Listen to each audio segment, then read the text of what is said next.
मित्रों, शुद्ध हिंदी कैसे लिखें एक बहुत बड़ा सवाल है। हम लोग हिंदी को भारत संघ की और 10 राज्यों की राजभाषा के रूप में देखते हैं। हम पूरे देश में इसको एक संपर्क भाषा के रूप में देखते हैं। हिंदी हमारी 22 जो राष्ट्रीय भाषाएं वहां भी शामिल है। हम 140 देशों में हमारे यहां के लोग हिंदी बोल रहे हैं। बहुत से विश्वविद्यालयों में हिंदी पढ़ाई जा रही है और हमारे मीडिया की भाषा बहुत कुछ हिंदी है। विज्ञापन की भाषा हिंदी है। इसलिए हिंदी का व्यवहार की दृष्टि से एक बहुत बड़ा स्थान है। तो हिंदी दुनिया की महत्वपूर्ण भाषाओं में से एक है। उस भाषा को हम शुद्ध कैसे लिखें, इसका एक सवाल है। जो दूसरा सवाल है, हिंदी शुद्ध कैसे लिखें, वो परीक्षा की दृष्टि से, चाहे वो आईएएस परीक्षा हो। आईएएस परीक्षा में चाहे आप भूगोल लिख रहे हो, चाहे राजनीति विज्ञान लिख रहे हो, चाहे अर्थशास्त्र लिख रहे हो, वहां भी अगर आप शुद्ध लिखेंगे तो आपको अंक ज्यादा मिलेंगे। और अगर शुद्ध नहीं लिखेंगे, छोटी छोटी गलतियां वहां करेंगे, तो आपके आईएएस के लिखित प्रश्नों के उत्तर में, चाहे वो किसी भी विषय के हो, आपको नंबर कम मिलेंगे। खास तौर से आईएएस की जो परीक्षा की जांच होती है वो काफी बुजुर्ग शिक्षक करते हैं। और मित्रों, उनकी हिंदी और उनकी वर्तनी तुलनात्मक रूप से बहुत अच्छी होती है। जब भी कोई आईएएस परीक्षा में लिखित में अगर वह अशुद्ध लिखता है, वर्तनी की अशुद्धियां लिखता है, तो एग्जामिनर का ये बिल्कुल उसकी धारणा बन जाती है कि ये बहुत अच्छे स्तर का विद्यार्थी नहीं है। इसने जिंदगी में इतने समय से हिंदी सीखी है, लेकिन यह छोटी और बड़ी पर कहां बिंदी लगेगी, कहां कौमा लगेगा, कहां अर्धविराम लगेगा, कहां विस्मयादि बोधक चिन्ह लगेगा, इसकी इसको जानकारी नहीं है। शब्द भी बहुत शुद्ध नहीं लिख पाता है। ये आईएएस के योग्य कैसे है? एक धारणा बनती है कि अगर कोई शुद्ध नहीं लिख सकता, एक शब्द गुरु, अगर गुरु जो शब्द है उसको आप सही नहीं लिख सकते, जिसको आपने 1000 बार देखा है, इसका मतलब आप अच्छे दृष्टा नहीं है, अच्छे दर्शक भी नहीं है। आप तथ्यों को अच्छी तरह से नहीं देखते, आप देख करके भी अनदेखी करते हैं। यह दृष्टिकोण बनता है। तो मित्रों, शुद्ध हिंदी का बहुत अधिक महत्व है परीक्षा की दृष्टि से। न केवल हिंदी, बल्कि हिंदी से इतर दूसरे विषयों की प्रश्नों के उत्तर लिखने में भी। इसलिए गंभीर प्रश्न है। हिंदी जिसको शुद्ध आएगी वो हिंदी में तो अच्छे नंबर लेगा ही, लेकिन इसके अलावा दूसरे विषयों में भी लेगा। आईएएस के अलावा और दूसरी जो प्रोविंशियल सर्विसेज हैं, राजस्थान में आरएएस है, यूपी में यूपीपीसीएस है, एमपीपीसीएस है, इसी प्रकार से और सभी राज्यों में, वहां पर हिंदी भाषी राज्यों में खासतौर से हिंदी एक पेपर है अलग से, और वो बहुत महत्वपूर्ण पेपर है। उसमें भी अगर आप अशुद्ध हिंदी लिखेंगे तो फिर आपको नंबर कम मिलेंगे। इसके अलावा हमारे कुछ परीक्षाओं में एसएससी में जरूरी है। हमारे और दूसरे टेस्ट हैं काफी राजस्थान के हिंदी प्रदेशों में, जिनमें व्याख्याता पद हैं, सेकंड ग्रेड टीचर है, ग्रेड 3 टीचर हैं, एलडीसी है, पटवार है। इन सब परीक्षाओं में शुद्ध हिंदी पर प्रश्न आता है। और शुद्ध हिंदी के 2 खास भाग हैं, एक है शब्द शुद्धि और एक है वाक्य शुद्धि। अगर इन 2 पर आपका अच्छा अधिकार है तो आप शुद्ध हिंदी लिख सकते हैं। इन परीक्षाओं को भी छोड़िए, अगर आप जिंदगी में भी, आपको फाइलों पे काम करना पड़ेगा, आपको पत्र लिखने पड़ेंगे, आपको और भी अनेक काम हैं हिंदी के, जिंदगी में काम करने पड़ेंगे, नौकरी न करें आप, वहां पर भी अगर आप शुद्ध हिंदी लिखेंगे तो फिर आपकी गरिमा बढ़ेगी, आपको बहुत अच्छे आदर से देखा जाएगा। और अशुद्ध लिखेंगे तो आपकी अच्छी स्थिति नहीं होगी। मैं इन सभी दृष्टियों से ये वीडियो आपके लिए तैयार कर रहा हूं कि शुद्ध हिंदी कैसे लिखें। मैं सोचता हूं कि इन वीडियो के बाद आप शुद्ध शब्द लिखना और शुद्ध वाक्य लिखना, इसमें जरूर सुधार करेंगे। देखो, इसमें सबसे पहले हम लोग शब्द शुद्धि की बात करते हैं। आइए थोड़ा सा पहले इस काम को परीक्षा की दृष्टि से हम लोग परखते हैं, देखते हैं। पिछली परीक्षाओं में आए हुए प्रश्नों में देखो, शब्द शुद्धि पर प्रश्न आता है, 1 आता है, 2 आता है, निश्चित रूप से आता है। जैसे राजस्थान पब्लिक सर्विस कमीशन का लेक्चरर की जो एग्जामिनेशन हुआ 2016 में, उसमें 4 शब्द दे दिए, वापस, पड़ोसी, त्योहार और अधीन।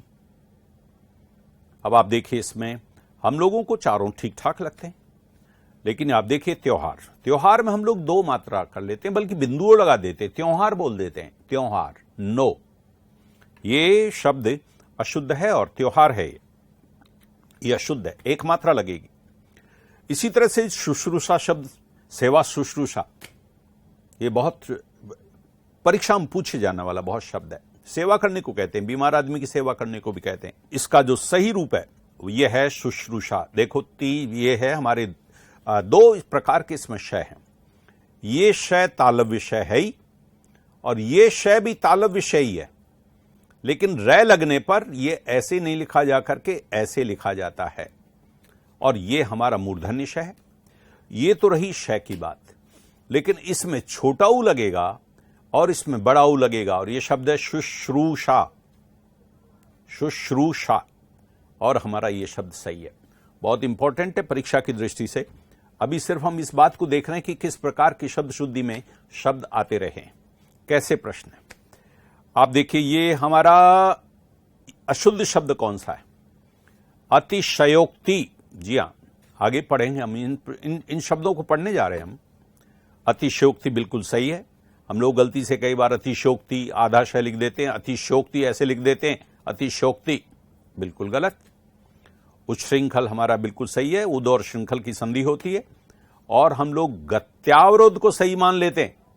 तो यहां पर एक खास तौर से जानबूझ के इसलिए दिया गया है कि कहीं ऐसा नहीं हो कि आप गत्यावरोध को अशुद्ध मान करके इसको करें। नो, ये सही है, ये भी सही है और ये भी सही है, और ये दृष्टव्य।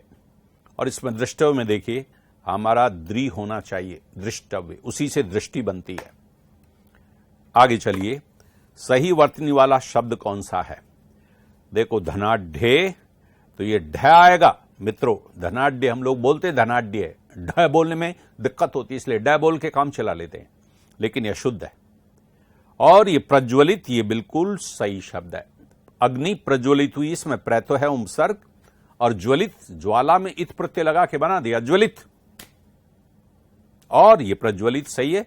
हमको ऐसा लगता है कि इसमें शायद 2 जय होते होंगे जो प्रोज्वल में होते हैं। नो, ये बिल्कुल सही है। निवृत्ति में, वृत्ति में डबल तय होना चाहिए मित्रों, बारीकी से देखिए, निवृत्ति। और मध्याह्न है नहीं लिखा जाएगा, इसमें है आधा होगा और न पूरा होगा, या है के नीचे न लिखेंगे। ये भी सही है और ये भी सही है। इसका मतलब इसमें ये शब्द सही है और ये भी गलत है, ये भी गलत है और ये भी गलत है। आगे चलिए, देखिए हम लोग अब इस बात पे शुरू कर रहे हैं। मैंने खास तरह से इसको डिजाइन किया है कि हम लोग कैसे गलतियां कैसे करते हैं। तो गलतियां देखो, बहुत से शब्द जिनकी हमको संधि ढंग की नहीं आती, तो फिर संधि सही नहीं आने से वो शब्द गलत हो जाता है। कहीं पर उपसर्ग को लेकर के गलतियां, कहीं पर प्रत्यय को लेकर के गलतियां, कहीं पर समास को लेकर के गलतियां। तो इस प्रकार से अनेक अनेक कारण है, और बहुत से तो है कि हमको भ्रांति होती है कि ऐसे लिखा जाता है, कैसे लिखा जाता है, और बहुत जगह हमारा, क्योंकि उच्चारण हमारा शुद्ध नहीं है, तो फिर हमारा लेखन भी शुद्ध नहीं होता। तो इन विभिन्न कारणों से ये हमारी कैसे गलतियां होती हैं, इसको लेकर के मैंने क्लासिफाइड ढंग से किया है। हम सबसे पहले शुरू करते हैं संधि संबंधी अशुद्धि। आप लोग संधि पढ़ चुके होंगे, बचपन से संधियां पढ़ते आ रहे हैं, लेकिन अगर संधि को ध्यान से नहीं पढ़ा है तो आप देखिए आप क्या क्या गलतियां कैसे कैसे कर सकते हैं। सबसे पहले संधि में हम लोग ले रहे हैं दीर्घ स्वर संधि को। तो दीर्घ स्वर संधि से संबंधित क्या गलतियां हैं, इसको देखें आप। देखो, ये सब शब्द गौर से देखिए। रविंद्र है, परीक्षा है, गुरुपदेश है, अंताक्षरी, अभ्यारण्य है, मुरारी है, मिष्ठान है, युवावाणी है। आप में से काफी लोगों को ये प्रश्न, ये शब्द सही लग रहे होंगे, लेकिन देखो ये सभी प्रश्न अशुद्ध हैं, सभी शब्द। देखो, रविंद्र में क्या होना चाहिए? इसका शुद्ध रूप क्या है? इसका है रविंद्र है, यहां छोटी है मित्रों, ये संधि हो रही है। रवि में छोटी होती है, सही है, लेकिन अगर इस छोटी ई की इसके साथ इस ई के साथ हो रही है तो फिर तो ये बड़ी हो जाएगी ना, और बड़ी हो जाएगी तो फिर ये रविंद्र होगा। इसलिए रविंद्र छोटी ई बिल्कुल गलत है और बड़ी सही है। आगे चलिए देखिए, परीक्षा में भी संधि है, यह परि उपसर्ग है हमारा। उपसर्ग में परि की मात्रा छोटी है, लेकिन ईक्षा का अर्थ है देखना, और यहां मात्रा बड़ी है, तो ये छोटी और बड़ी मिलकर के बड़ी बनेगी, और बड़ी बनेगी तो बड़ी, परीक्षा सही है। आगे देखिए, अब तो आप और अच्छी तरह से सजग होते जाएंगे। ये गुरु उपदेश है। पहली बात तो सच्ची, गुरु ऐसे लिखा जाता, हम लोग गुरु में लिखित गलत देते हैं, ये गलत है। गुरु नहीं होता, गुरु होता है। गुरु का अर्थ है भारी, बड़ा, वजनदार, वो गुरु है। शिक्षक तो अर्थ उसके बाद में आता है, गुरु का विलोम है लघु, तो ये गुरु ऐसे लिखा जाता है, ये लिखा हुआ है यहां पर गुरु। और इस छोटे ऊ में और इस छोटे ऊ में जब संधि करेंगे तब ये बड़ा ऊ बन जाएगा, और ये बन जाएगा गुरुपदेश। इसका मतलब अगर ऐसे गुरुपदेश छोटा ऊ लिखा हुआ तो इसका मतलब हमको संधि का ज्ञान नहीं है। हमें सोचना चाहिए कि गुरुपदेश बना किससे, ये गुरु और उपदेश से बना है। तो यहां भी छोटा ऊ और यहां छोटा ऊ दोनों मिलकर के बड़ा ऊ बनाएंगे। ये बोध हमारे भीतर होना चाहिए कि ये शब्द की संरचना क्या है। ये सभी शब्द दीर्घ स्वर संधि की संरचना के बने हुए शब्द हैं। अगला शब्द देखिए, अंताक्षरी। हम लोग बोलते हैं शुरू करो अंताक्षरी, ले भगवान का नाम। ये अंताक्षरी शब्द नहीं है मित्रों। पहली बात तो ये शब्द अंत है, अंत तो है, लेकिन इसमें यह प्रत्यय लगा। यह प्रत्यय लगेगा तो यह आधा हो जाएगा, स्वर रहित हो जाएगा। और यह अंत में यह प्रत्यय लगने से फिर शब्द बनता है अंते, अंत वाला। अंत का अर्थ तो है अंत, समाप्ति, लेकिन यह प्रत्यय लगने का मतलब उससे संबंधित, अंत से संबंधित, यह अंत्य हो जाएगा। और फिर इस यह में है ए और इधर है ए, और ये एर ए मिलकर के आ बनेगा, और ये बनेगा अंत्याक्षरी। तो मित्रों, ये अंत्याक्षरी शब्द सही है, अंताक्षरी गलत है। अभ्यारण्य को तो हम लोग बहुत गलत लिखते हैं। उसका कारण यह कि हम सोच नहीं पाते कि शब्द है क्या। मित्रों, ये शब्द है अरण्य। अरण्य का अर्थ होता है, आप जानते हैं, वन है। कैसा वन? जिसमें भय नहीं हो, अभय। जंगली जानवरों को, पशु पक्षियों को, इनको भय नहीं हो, ऐसा जो अरण्य होता है उसको कहते हैं अभय अरण्य। और जब जल्दी बोलेंगे तो इस अभय का ये का ए और अरण्य का ए मिलकर के बनेगा आ, और ये बन जाएगा अभयारण्य। इसका अर्थ यह है कि इसमें भय आधा नहीं होगा, भय पूरा होगा, क्योंकि यह भय से संबंधित है। भय में भय पूरा होता है ना, तो फिर अभयारण्य में भी पूरा होगा। आप इन शब्दों की संरचना को समझिए, इनके पीछे निहित तर्क को समझिए, आप फिर जीवन भर में इन शब्दों को गलत नहीं लिखेंगे। मुरारी देखिए, मुरारी शब्द बना किससे है? मुरारी, मुर एक राक्षस है और उसको मार रहे हैं कृष्ण, तो कृष्ण हो गए उसके अरि, अरि यानी शत्रु। अब मुर अरि है तो मुरारी में ये रे में है ए और इधर है अरि, और एर एम मिलकर के बन गए आ, और ये आ हो गए। लेकिन मात्रा तो छोटी रहेगी ना, अरि की मात्रा छोटी है तो यहां भी छोटी होगी, और हम लोग उच्चारण दोष के कारण मुरारी बोल देते हैं। मुरारी लाल हमारे गांव में मुरारी लाल जी बड़ी की मात्रा वाले होते हैं, लेकिन नहीं, वो गलत है, ये छोटा होगा, मुरारी, मुरारी। ऐसे देखो बहुत से शब्द हैं। ये त्रिपुर अरि, त्रिपुर एक राक्षस था, उसको शिव ने मारा तो वे त्रिपुर अरि कहलाए। और ये शब्द हो गया त्रिपुरा, और फिर वापस छोटी की मात्रा, अरि की छोटी की मात्रा ही तो होगी त्रिपुरारी, ये त्रिपुरारी। इसके बाद देखो मिष्ठान। ये मिष्ठान में ये शब्द मिष्ट है, संस्कृत का शब्द मिष्ट, मिष्ट का मतलब मीठा। ये ठ तो हिंदी का है भाई, ये मिष्ट शब्द है, और इस मिष्ट में ट में है ए और इधर का ए मिलकर के बन गया आ। अब बताइए ट का ठ कहां से बन जाएगा? नहीं बनेगा, इसलिए ये ट ही रहेगा, और मिष्ट अन्न मिष्टान हो गया। ये युवावाणी, हम लोग तो युवावाणी, सही है, युवा होता ही है, तो युवावाणी, युवाओं की वाणी? जी नहीं। ये देखिए क्या होगा। संस्कृत का शब्द है युवन और वाणी, युवा तो हिंदी का शब्द है, संस्कृत का शब्द है युवन, और ये संधि के जो शब्द हैं वो संधि के हैं, संस्कृत के। इसमें न का लोप हो जाता है बस, और फिर ये युवाणी रहता है। इसलिए युवाणी शब्द सही है, युवावाणी शब्द गलत है। तो मित्रों देखो, अभी हमने कुछ ये शब्द देखे और ये सब दीर्घ संधि के हैं। इसमें कहीं ए की है, कहीं छोटी बड़ी की है।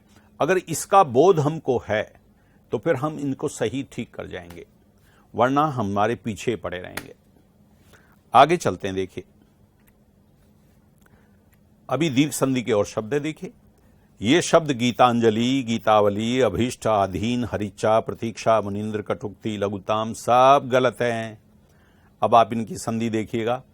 गीतांजलि, ये तो गीत अंजलि है। अंजलि दोहे को कहते हैं। हम पुष्प रखते हैं, पुष्पांजलि, पुष्पों से किसी को अर्पित करते हैं, श्रद्धा अर्पित करते हैं तो श्रद्धांजलि। इसमें अंजलि शब्द है दोहा, और अंजलि शब्द छोटी का होता है।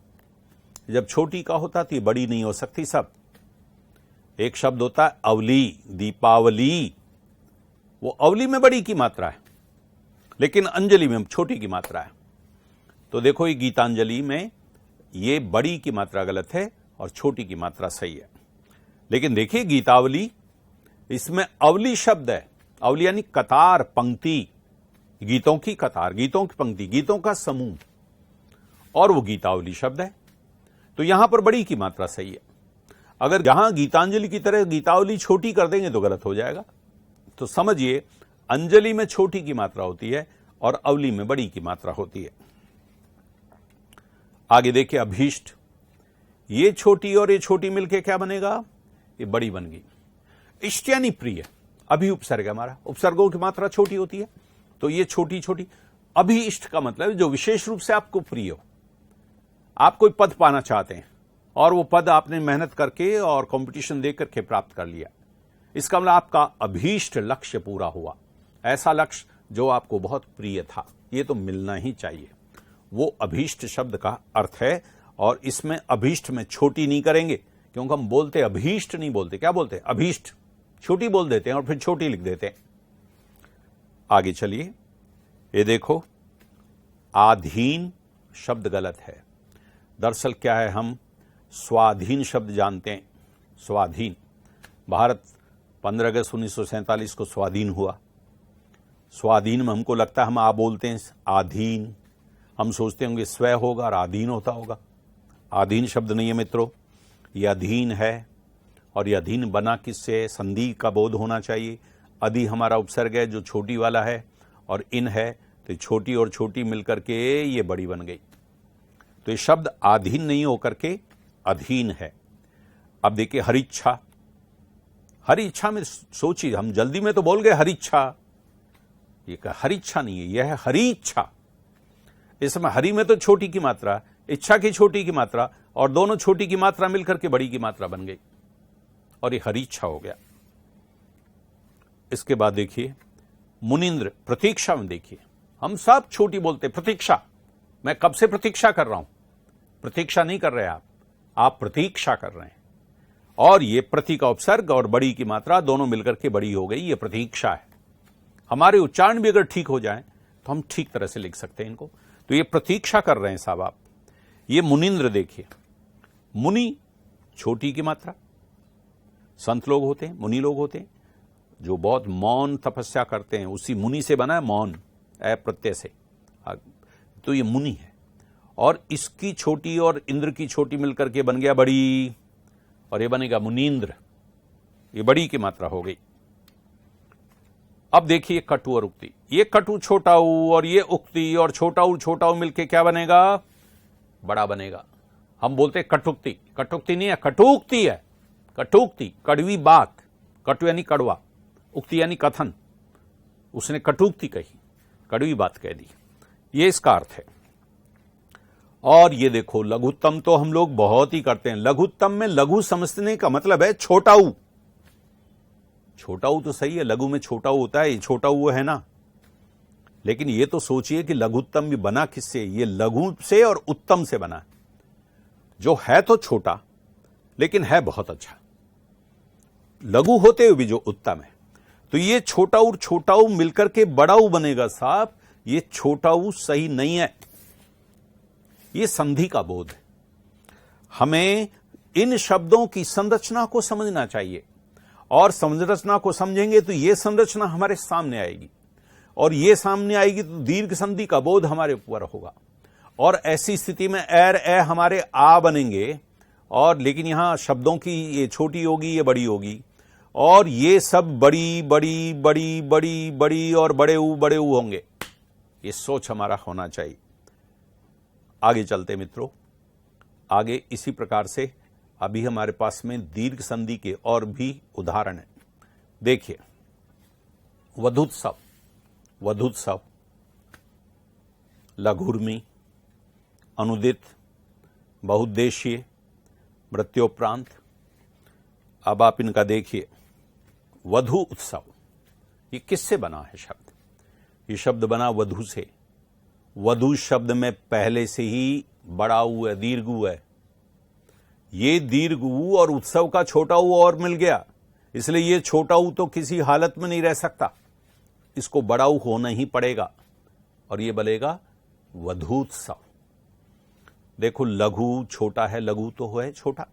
ऊर्मी, उर्मिनी, ऊर्मी लहर को कहते हैं, छोटी सी लहर, छोटी सी लहर आती है, वो छोटा ऊ बड़ा ऊ मिलकर के फिर बड़ा ऊ ही बनेगा, इसलिए लघुर्मी छोटा ऊ नहीं रह सकता, बड़ा ऊ होगा। इसके बाद देखिए, अनुदित, अनुपसर्ग है, छोटा ऊ है, और उदित, एक चीज एक भाषा में उदित हुई, किसी भाषा में एक पुस्तक लिखी गई, उसके बाद वह अनु यानी पीछे बाद में वो किसी दूसरी भाषा में उसका अनुवाद कर दिया गया, उसको दूसरी भाषा में लिख दिया गया, वो हुई अनु उदित, बाद में उदित हुई दूसरी भाषा में। ये इसका अर्थ है। अब देखिए, यहां पर छोटा ऊ है और यहां पर छोटा ऊ है, और ये छोटा ऊ बड़ा ऊ बनेगा साहब। अनु उपसर्ग में मालूम है, अनुपसर्ग में छोटा होता है, लेकिन जब ये उदित से संधि कर गया तो फिर इसमें बड़ा ऊ होगा। ऐसे देखो, बहु, बहु एक तो होती बहु, ये जो बहु है वो तो वधु वाली है। वधु शब्द का ही बिगड़ा हुआ तद्भव रूप है बहु, और वधु में बड़ा ऊ होता है और बहु में बड़ा होता है।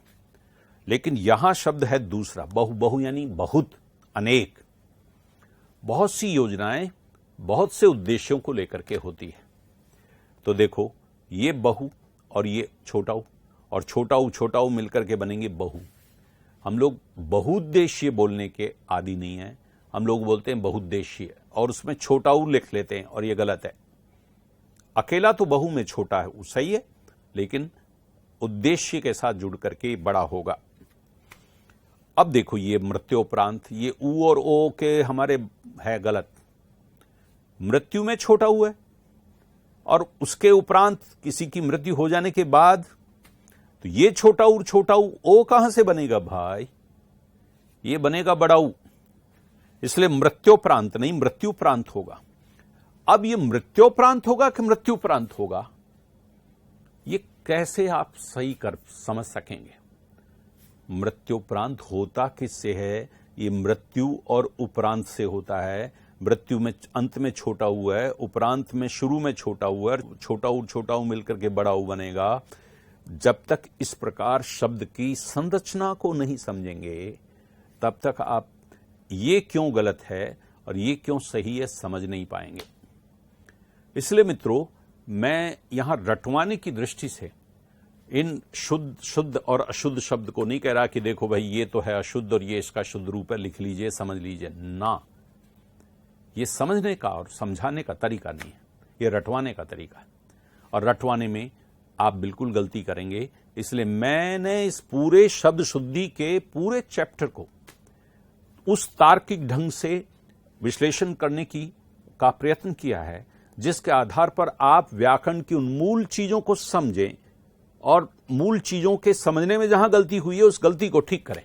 ये अभी हमने जो शब्द शुद्धि पढ़ी है, ये शब्द शुद्धि खास तौर से संधि की वजह से, संधि जिनको ढंग से नहीं आती और वे गलत संधियां करने के कारण गलत शब्द हमने बना लिए, गलत शब्द बोलते हैं और गलत शब्द हो गया है, इसको लेकर के हमने अभी शब्द शुद्धि को किया। अगले लेक्चर में फिर दूसरी अशुद्धियों पर ध्यान देंगे।